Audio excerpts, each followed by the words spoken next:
All right, welcome back to Welcome. Chris and his Bible, and this is the weekend recap for Church 520. Thank you for joining us.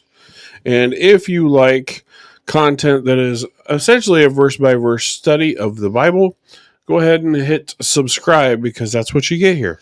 That's what you And get. hit a like because this content needs all the likes it can get. Yeah. So we are going to continue on with the verse by verse in Second Samuel in chapter 21, Yeah. where we will continue to look at what's going on here. Now, this is where we're at. You can see You it. can see it.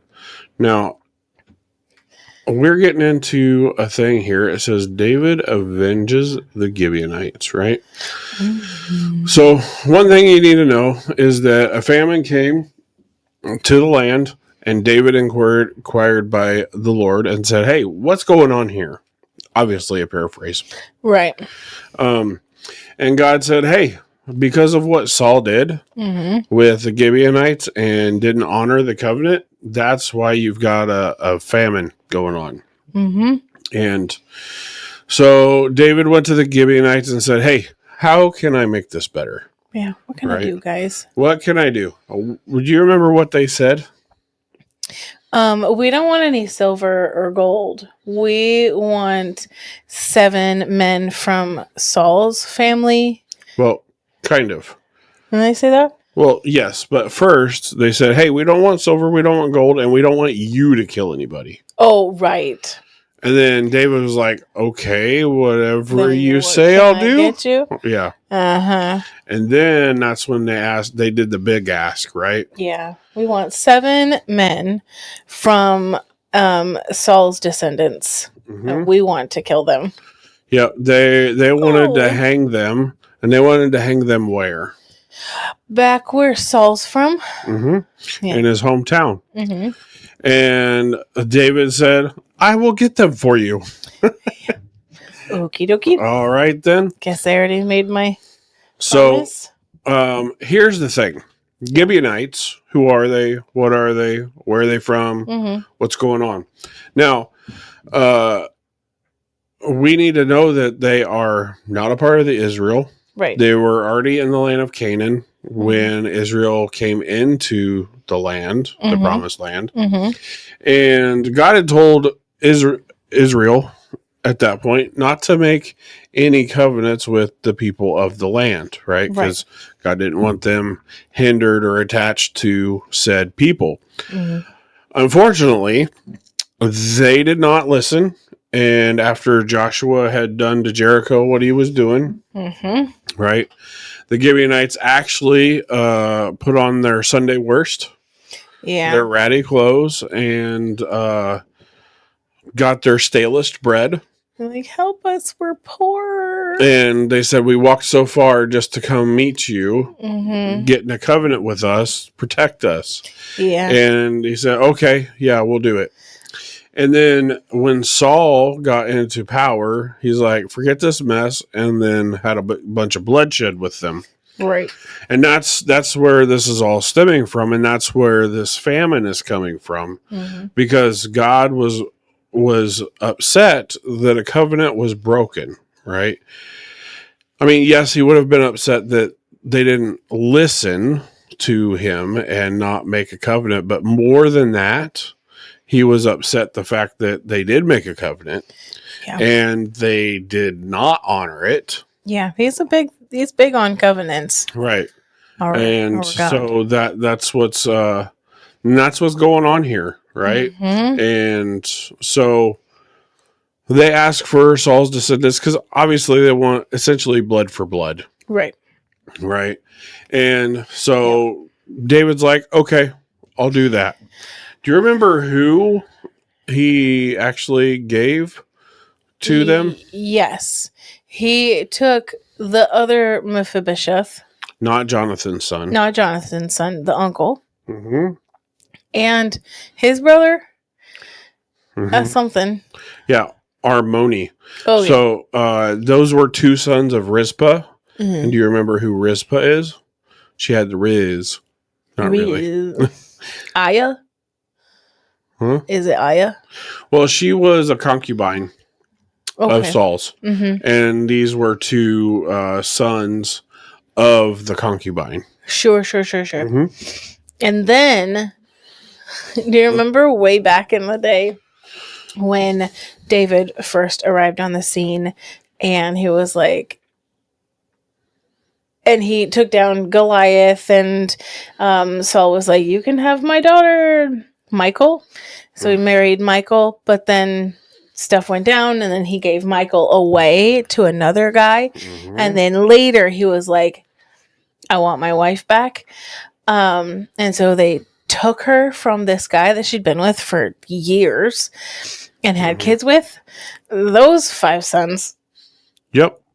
Michael's 5 kids from a different guy. So I guess David's stepkids. Yep. Because he got Michael back. So David's 5 stepsons. I'm taking Michael back. Yep. So I would be mad. I'm sure you that get me back and then you take my sons. Okay. that guy is a wreck, right? Because when they took Michael back, he's like, no, and was like crazy, crying. Obviously, love of his life is leaving, and she's like, just hope go do away. The same for me. Yeah. And now his kids are getting killed. Yeah. So they did hang all 7. And let them just to hang out there for a long time. Oh, yeah. Actually, until like the first rains of the fall. Yes, and actually, Rizpah actually goes out and essentially beats the animals off of the bodies. Yeah, she sleeps out there until they're taken down so that nothing can affect their bodies.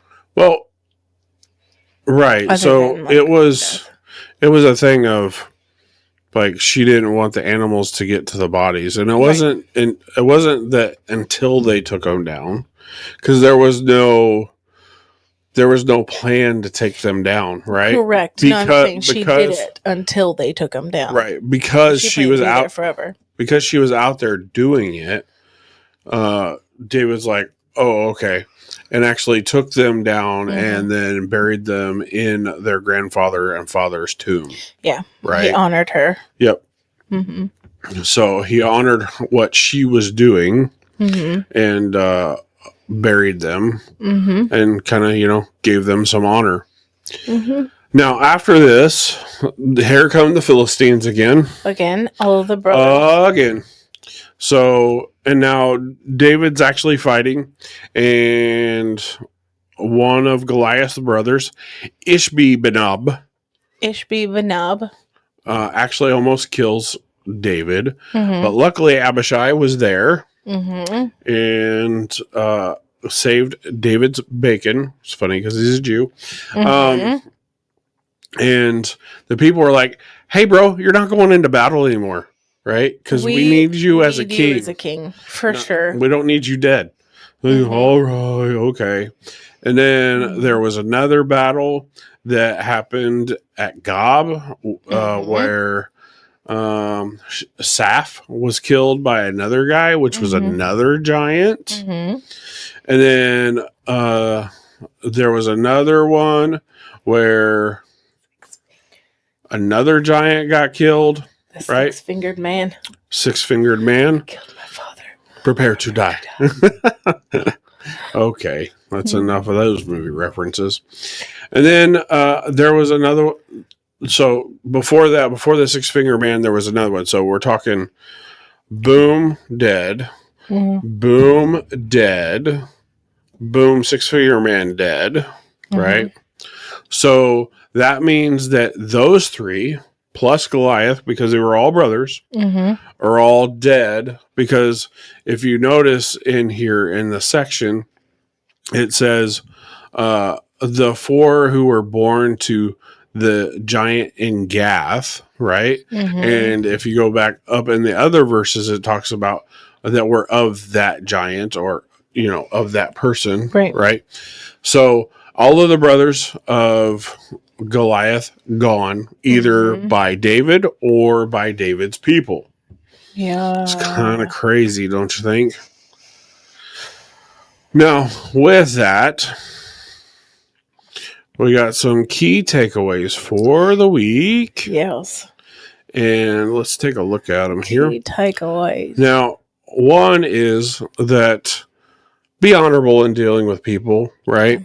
God very much puts a high value on the way you interact with people. He does. Whether they subscribe to your way of believing or not, it is of the utmost importance that you show them honor for being human and being a created being by God. Whether they choose to honor him or not, that is not your problem. Your problem is the way you treat them. Right? And there was some great verses in Romans, essentially chapter 12 of Romans really deals with that, right? And then the other thing is when you're not honorable, reconcile. Yeah. Go to that person, figure it out, do what you need to do to mend and repair the relationship, right? And there's all throughout Paul's writings is don't be at contention with your brother. Make sure that you are living as peaceably as you can. When somebody sins against another, make sure you reconcile, right? Make the relationship right. Yeah. Because we're all members of the body of Christ. Now, that is really all that we had for this week. Yeah, it was a good one. It was a good one. A lot of info. It was a lot of info. It was some sad. Lots of death. Lots of death. Lots of death. But some callbacks. It was some callbacks. So that's always fun. Yes. So thank you for joining us. And remember, like, subscribe, all that fun jazz. And then we will talk to you again later. Yes. Bye. Bye.